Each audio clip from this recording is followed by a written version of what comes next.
Il y a eu un chemin. Je me rappelle, d'ailleurs, c'est mes enseignants qui me l'ont dit par la suite, quand j'ai décidé de partir, qui m'ont dit « On a cru que tu ne resterais pas ». On voyait bien que c'était difficile pour toi. On s'était vraiment dit à plusieurs reprises « Il va pas rester ».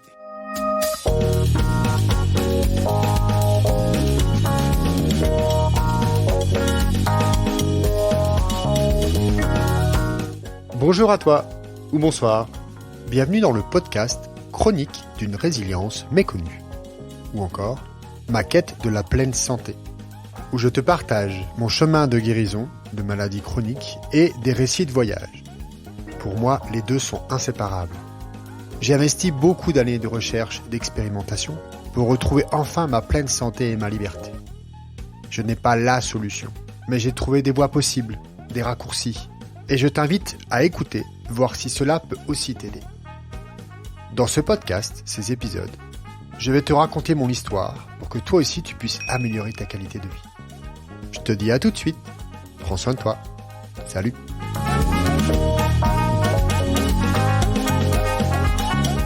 Je vais résumer un peu où j'en suis. C'est le 8e épisode. Je pense que même pour moi, c'est intéressant de remettre à plat pour exprimer ce qui suit. Donc depuis plusieurs années, il y a un mal-être corporel réel, avec surtout une année et demie dernière, avec vraiment des grosses douleurs dans le corps, voire même de la souffrance. Et d'ailleurs, j'oserais exprimer vraiment qu'il y a une considération de conscience collective, qu'il y a une différence entre la souffrance et la douleur. Et que pour moi, s'il y a une douleur corporelle qu'on peut plus ou moins accepter et surmonter, il y a vraiment une souffrance qui peut en découler et que ça impacte clairement l'état émotionnel, le relationnel, le spirituel et en plus du corporel, et que donc la douleur est véhicule d'une souffrance qui est beaucoup plus ample, qui est beaucoup plus existentielle, je crois. J'ai une alimentation sans gluten, sans produits laitiers et sans charcuterie, sans porc, qui est pas forcément équilibrée et en tous les cas qui est vraiment au coup par coup et qui est pas consciente. C'est une alimentation qui est basique avec des retraits, avec vraiment des points de retrait. J'ai une maladie auto-immune qui a été déclarée, qui va mieux grâce aux médicaments, même si les douleurs corporelles sont toujours présentes, elles sont quand même moins violentes. Une hypothyroïdie, de l'eczéma, des problèmes de dos qui ont failli me valoir une opération 2 années auparavant. Et d'autres soucis un peu moins flagrants, dont j'ai pas forcément parlé, mais les acouphènes. Pour avoir travaillé professionnellement en tant qu'intermittent, il y a eu vraiment beaucoup d'exposition à des sons très forts. Et puis voilà, des problèmes de peau, de l'herpès, etc., etc. Mais bon, les acouphènes et les herpès, il y a beaucoup de gens qui vivent avec. C'est quand même moins impactant. Bon, l'hypothyroïdie ou l'hyperthyroïdie, c'est la même chose, même si beaucoup de gens prennent des médicaments. J'ai quand même été faire un test pour la maladie cœliaque qui s'est avéré être négatif. Alors, on va savoir pourquoi, j'en ai aucune idée. Est-ce que c'est parce que je ne consommais aucun gluten depuis déjà maintenant plusieurs mois, entre 6 et 12 mois quand j'ai fait le test, et que ça a été pour ça? J'en ai aucune idée. En tous les cas, je continue à dire que à ce moment-là, que si, même si les gens ne savent pas ce que c'est. Et on me demande pourquoi tu manges pas ça. Je dis je suis allergique au gluten, je suis cœliaque. Les tests cliniques l'ont pas confirmé, mais dans mon corps je voyais bien la différence. Donc je l'ai exprimé avec une cuillère de couscous pendant un mariage, je crois que dans l'épisode 5. Et ben c'est toujours pareil en fait. Je dois faire vraiment attention à ce que je consomme, et surtout du gluten de mauvaise qualité, puisque j'étais connecté vraiment à la nourriture industrielle à ce moment-là. J'ai été sans gluten pendant 10 ans. Depuis, je pratique ce que j'appelle en tous les cas, le gluten conscient. Et pour moi, une forme de consommation de gluten qui est vraiment, c'est moi qui décide complètement, et que j'intègre en fonction de l'endroit où je suis et de comment j'ai mangé les semaines d'avant, les jours d'avant. Et je décide. Donc c'est en général de toute façon bio, local. Ça a été fait artisanalement.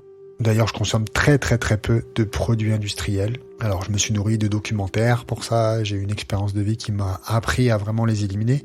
Et puis, quand on regarde effectivement ces sources d'informations, on voit bien que le complexe industriel, surtout dans l'alimentaire, mais aussi dans l'agriculture, etc., ne nous veut pas que du bien. Donc, en tout cas, c'est mon point de vue. Donc je préfère consommer de la nourriture plus consciente, et je teste des fois, j'ai envie de manger ce pain-là et je demande à mon corps, et mon corps me dit non, ne mange pas ce pain-là. Donc je peux aussi consommer de la farine blanche, même si j'en consomme très très très peu. C'est de la farine blanche, locale, qui a été traitée, travaillée à la main et dont le pain ou le produit qui a été réalisé a été fait localement. Cette farine-là, j'aime à dire qu'elle a une vibration, une qualité nutritive beaucoup plus élevée. Et mon corps, je vais pas en abuser, mais mon corps l'accepte mieux. Sinon, évidemment, je préfère des farines beaucoup plus complètes. Ce sont beaucoup plus adéquates pour mon système digestif. Cela dit, chacun trouve le chemin qui lui correspond par rapport à ça. Je conseille, en tous les cas, de vraiment faire attention et de baisser les produits industriels. En fait, il y a une des clés, c'est vraiment se retirer le plus possible des produits industriels et qui ne sont pas en circuit court. Alors, je dis en circuit court, il y a des endroits où c'est pas la saison, il y a des oranges qui arrivent, on n'a pas d'orangers en France, et pourtant en hiver on consomme des oranges qui viennent d'Espagne ou du Maroc. C'est pas très grave du moment, je pense, qu'ils sont le plus possible sans produits chimiques et évidemment sans OGM. Donc ce point-là me permet donc de me reconnecter avec cette idée de ok, j'entame l'entrepreneuriat de moi-même, c'est ce que j'ai exprimé je crois dans l'épisode 6, je vais m'entreprendre en moi-même. J'ai commencé l'entrepreneuriat avec mon projet professionnel Mishaq Studio et là je commence l'entrepreneuriat de moi-même. Et les deux sont pas incompatibles et ça je l'ai compris bien des années après. Je commence donc avec cette ouverture à me dire ok, vraiment il faut que je travaille sur moi, je dois intégrer. Donc j'ai commencé, comme je le disais à l'épisode d'avant, c'est le tai chi et le qigong. Donc corporellement j'avais un vrai travail de réappropriation de mon corps et de reconnexion avec mon corps qui n'avait été que souffrance depuis toutes ces années, voire même presque toute ma vie, et que la relation avec mon propre véhicule, mon corps, était vraiment très difficile et très conflictuelle. Donc, j'ai commencé le tai chi, le qigong en 2007. J'ai à peine trouvé l'école, je me suis inscrit, j'ai payé directement pour toute l'année. Et ça a été vraiment un parcours presque du combattant au départ, même si c'était dans presque l'immobilité. Donc c'est presque, mais parce que vraiment, il y a eu un chemin. Je me rappelle, d'ailleurs, c'est mes enseignants qui me l'ont dit par la suite, quand j'ai décidé de partir, au bout de 3 ans, qui m'ont dit, on a cru que tu ne resterais pas. On voyait bien que tu souffrais, que c'était difficile pour toi. On s'était vraiment dit à plusieurs reprises, il va pas rester. Mais si, j'ai tenu, puisque vraiment, quand je m'engage, je vais au bout. C'est vraiment quelque chose. Et puis là, je m'engageais pour moi. Donc c'était un contrat que je passais avec moi, que j'avais décidé. J'allais changer ma vie, j'allais m'améliorer, j'allais me guérir et j'allais reconnecter avec mon corps pour profiter de ma vie de jeune homme de 30 ans en fait. De même pas 30 ans à cette époque-là. Donc vraiment, j'ai décidé de transformer. Commencer le tai chi, le qigong 2-3 fois par semaine, d'1h15. C'était vraiment sortir du travail, malgré le travail, et aller m'occuper de moi. Et ça a été comme apprendre une nouvelle langue, vraiment. Je comprenais pas ce que je faisais. Je comprenais pas ce qui se passait en moi. Je comprenais pas ce que les enseignants essayaient de me faire intégrer, puisque évidemment, quand on débute, alors évidemment, je parle pas d'une compréhension intellectuelle. Je parle d'une compréhension énergétique, corporelle, émotionnelle aussi. Et donc, ce chemin de découverte de moi-même pratiquant le tai chi et le qigong a été long. J'ai mis 6 mois avant de pouvoir terminer 1h15 de cours debout à faire les pratiques. C'est-à-dire que pendant toute cette durée, je commençais et des fois, selon mon état de fatigue, mon état corporel, au bout de 15-20 minutes, j'allais m'allonger sur un tatami et je faisais les pratiques allongées où je me reposais, où je visualisais ce que j'entendais, mais je ne pouvais pas pratiquer dans le corps. Ça a été une rééducation. Alors oui, j'allais mieux grâce aux médicaments, l'auto-immune était beaucoup moins violente, mais il y avait eu tellement de tension, de compensation et de réaction corporelle face à ce que moi je vivais dans ma vie, donc en histoire, en excès de travail, en allant vraiment dur, en me faisant mal et en ne m'écoutant pas, que l'intégration de ce transformation de vie, forcément allait prendre du temps. Mais j'étais prêt à le faire. C'est ça l'entrepreneuriat, c'est vraiment quand on décide et qu'on dit j'avance sur cette route. Je m'engage avec moi-même.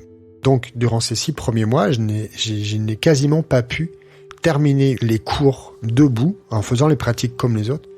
J'allais m'allonger pour pouvoir repartir, en fait. C'est que mon corps me demandait, c'était trop dans la structure, c'était trop dans l'énergie. Je pense, il y avait trop d'espace entre ce qui m'était demandé et là où j'en étais moi. Et que cet espace ou cette différence Alors de flexibilité, d'ancrage, de cohérence, de conscience, émotionnelle aussi. Eh ben, ça a pris du temps. Et ça s'est fait petit à petit. Et de temps en temps, il y avait des épiphanies, des moments, ah ouais, ok. Dans les pratiques, donc il y avait des pratiques individuelles, les pratiques de groupe, les pratiques à deux. Il y avait des cours phares, donc des cours avec le grand maître de l'école, celui qui a créé l'école donc dans le sud-est, et qui venait nous enseigner des concepts clés qu'on voyait et qu'on pratiquait avec les autres enseignants tout au long de l'année, tout au long des semaines et des mois. Et en fait, ces cours-là étaient des cours où vraiment tous les niveaux étaient confondus, et donc il y avait vraiment un échange avec les deuxième année, troisième année, cinquième année et plus, qui permettait pour moi en tous les cas, qui me permettait d'intégrer et d'observer des choses.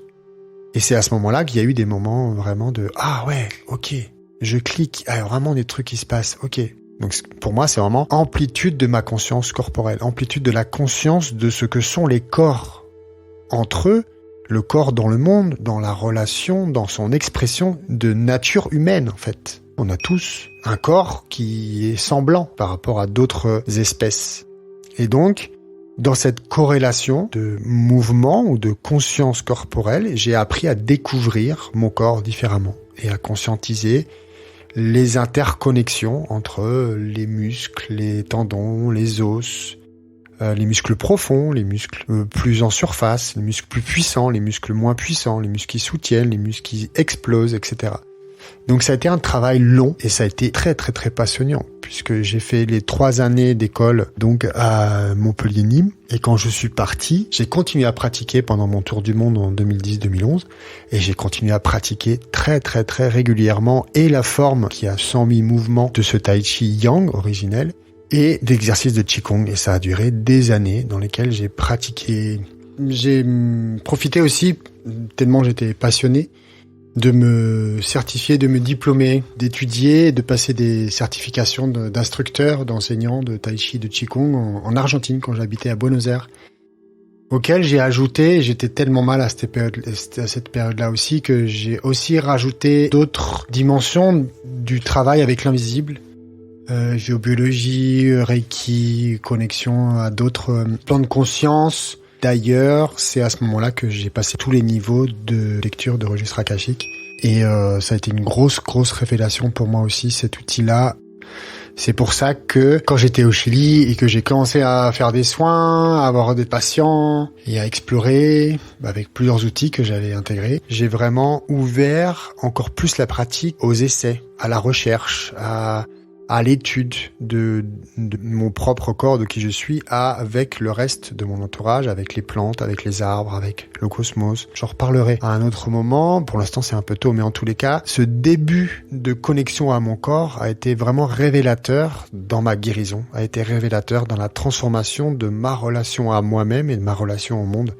Et peu à peu, en découvrant ça, j'ai dit ok, il y a plein de choses que je vais continuer à changer. Je vivais en coloc à ce moment-là, et j'ai continué à changer mon alimentation sur ce biais-là. Et puis j'avais donc arrêté la bière puisque le gluten, et je me suis mis à arrêter tous les alcools. Donc j'ai arrêté l'alcool, j'avais déjà arrêté de fumer des pétards, donc c'était plus simple. J'ai essayé de fumer moins de tabac.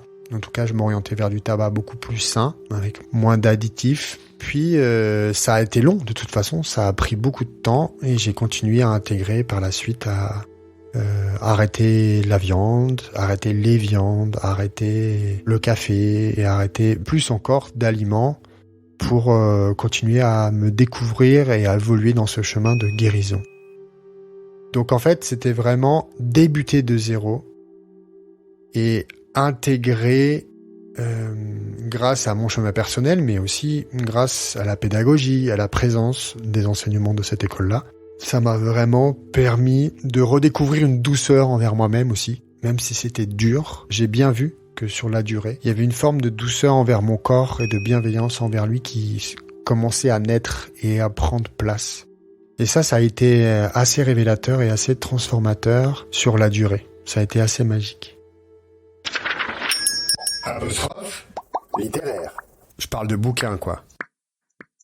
Dans cette apostrophe littéraire d'aujourd'hui, je voudrais parler d'un livre qui m'a été offert par mon voisin quand j'habitais Montpellier. C'est un bouquin du japonais John Woo, L'âge d'or du Zen, qui est paru en 1980. C'est au moment où je commençais la méditation, et c'est un bouquin qui m'a complètement introduit dans l'histoire de Bouddha, dans l'histoire du Zen, dans l'histoire de qu'est-ce que l'histoire du Bouddha à travers les âges, à travers les cultures, et les enseignements de son histoire, les grands axes, et tout l'arbre généalogique de tous les enseignements, de toutes les traditions connectées au Zen et au Bouddha.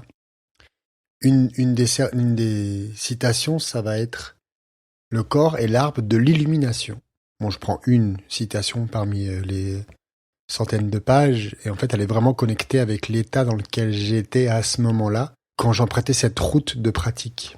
C'est un livre très complet qui m'a bien nourri pendant un temps. Alors, je ne l'ai pas relu depuis, mais je l'ai toujours en main, et de temps en temps, je le feuillette pour m'immerger de nouveau dans cette sagesse ancestrale, millénaire. Et j'avoue que ce bouquin, parmi d'autres bouquins aussi, continue à m'inspirer. Le Qigong et le Tai Chi font partie de la MTC, médecine traditionnelle chinoise, et sont basés sur les 5 éléments. Le feu, la terre, le métal, l'eau et le bois. Ces 5 éléments sont vraiment connectés dans notre corps, et l'idée du yin-yang, qui est vraiment une notion universelle que maintenant de plus en plus de gens connaissent, est vraiment intégrée dans cette cosmogonie, dans cette médecine, dans cette manière de voir le monde asiatique, chinoise, depuis 3, 4, 5, 6 000 ans peut-être. C'est une notion qui s'intègre et se pratique vraiment dans le corps, dans le souffle, dans la respiration. Et avec ces cours, ces enseignements de Tai Chi Qigong, j'ai appris à respirer. J'ai appris à méditer dans le mouvement, j'ai appris à méditer dans l'immobilité. J'ai appris à me déplacer en considérant le yin, le yang, les antagonismes et tout le mouvement qu'il y a entre les extrêmes, entre les extrémités. Comme je le disais un peu avant, ça a été lent, l'intégration. Et en plus de ces enseignements de l'école de Tai Chi Qigong, j'ai intégré assez rapidement, puisque les 2 écoles étaient liées, une école d'énergétique chinoise, où l'idée principale qui m'a vraiment séduite était « deviens ton propre thérapeute ». Grâce à ces enseignements que j'ai suivis 2 années et demie, jusqu'à ce que je parte à l'étranger, j'ai vraiment intégré des transformations dans ma vie et un changement radical de perspective sur l'humain, sur la réalité, sur tout en fait. Ça a tout remis en question, ce que j'avais pu penser, exprimer, comprendre, voir, ressentir de qui je suis, de la vie des autres, de tout, absolument tout. Ça a été vraiment le début de cette entreprise qui est moi-même. Ça a été vraiment le grand pas. Donc, l'école de Tai Chi Qigong et l'école d'énergétique chinoise a vraiment incarné et intégré la décision profonde que j'avais prise envers moi-même de transformer ma vie. Ça a été vraiment 2 éléments. Et pendant 3 ans, j'ai vraiment pu manifester et intégrer un bon nombre de changements dans ma personnalité aussi, ce qui n'a pas été toujours forcément bien reçu de l'entourage, ce qui a pu susciter des peurs. Ça a été le cas d'ailleurs pour ma famille, qui pendant un temps se demandait si j'avais pas intégré une secte, et d'autres amis proches qui ne comprenaient pas ma manière de changer, ma manière de changer, même ne serait-ce que le b.a.-ba dans la vie. Donc, je parle de l'alimentation, vraiment d'arrêter toute forme d'excès, et de me retrouver à plus sortir ou plus trop sortir, plus faire la fête, et vraiment être dans une expression de la vie, vraiment en opposé presque complet de ce que j'avais pu vivre jusque-là. Et je tentais, du mieux que je pouvais, d'intégrer aussi mon changement personnel dans ma vie professionnelle. Je laissais vraiment une fracture, je vais dire, une vraie différence pour pas que l'un empiète sur l'autre. Alors que j'ai appris sur la route, d'ailleurs c'est un conseil que je peux donner, c'est vraiment, il est préférable de ne pas séparer de qui l'on est à ce que l'on fait. C'est uni.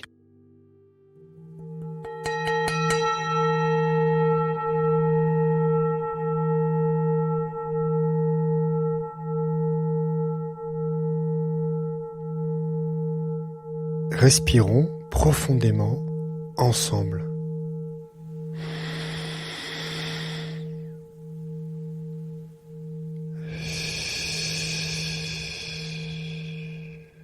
Encore une fois, inhale. Retiens. Exhale. Tu retiens un peu. Tu inhales de nouveau. Tu exhales de nouveau.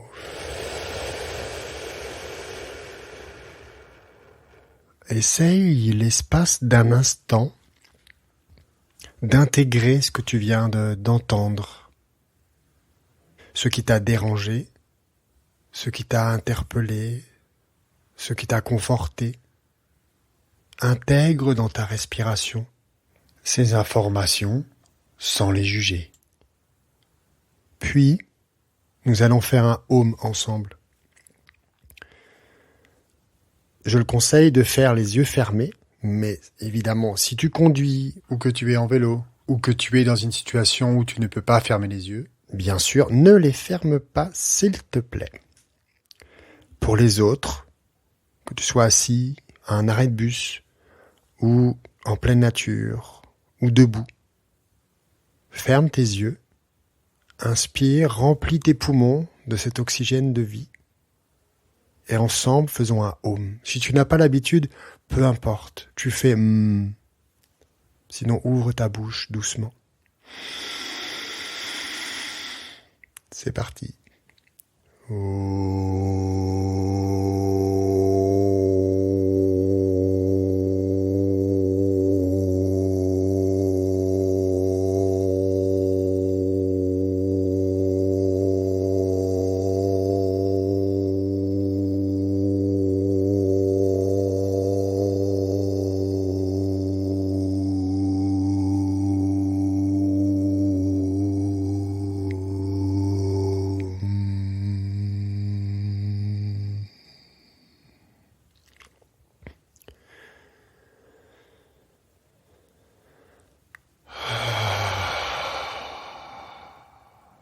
Intègre cette sensation,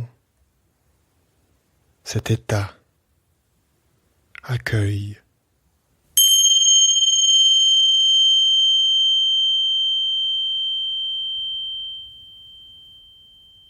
Avec toutes ces pratiques, avec les effets quand même de la maladie auto-immune, avec les problèmes de peau, etc., et un certain stress professionnel, j'avais quand même des douleurs la nuit qui me réveillaient. Depuis que j'avais eu cette amélioration vraiment considérable corporellement, j'avais oublié à quel point les douleurs la nuit pouvaient être assez désagréables et réellement couper le repos, le sommeil.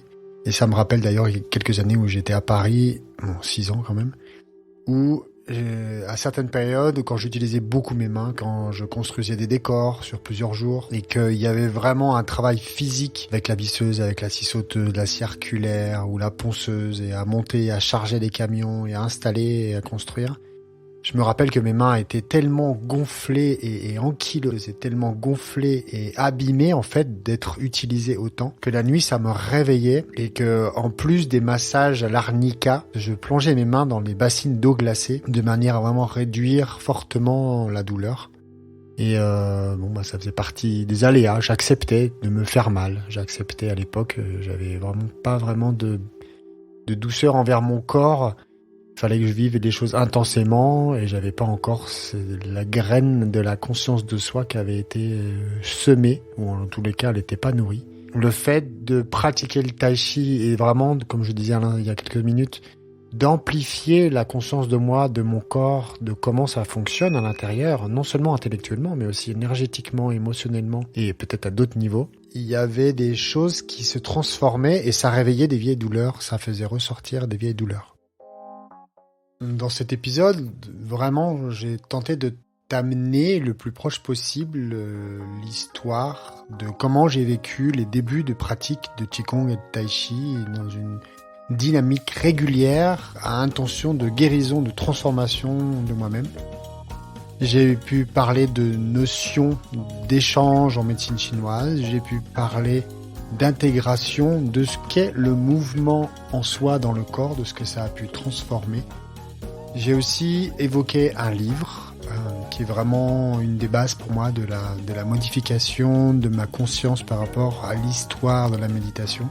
Et qu'il est certainement possible de transformer sa vie en décidant. J'en ai déjà parlé dans les épisodes précédents. Il y a une position à décider et à intégrer pour soi dans l'acceptation de la transformation de soi sur notre chemin.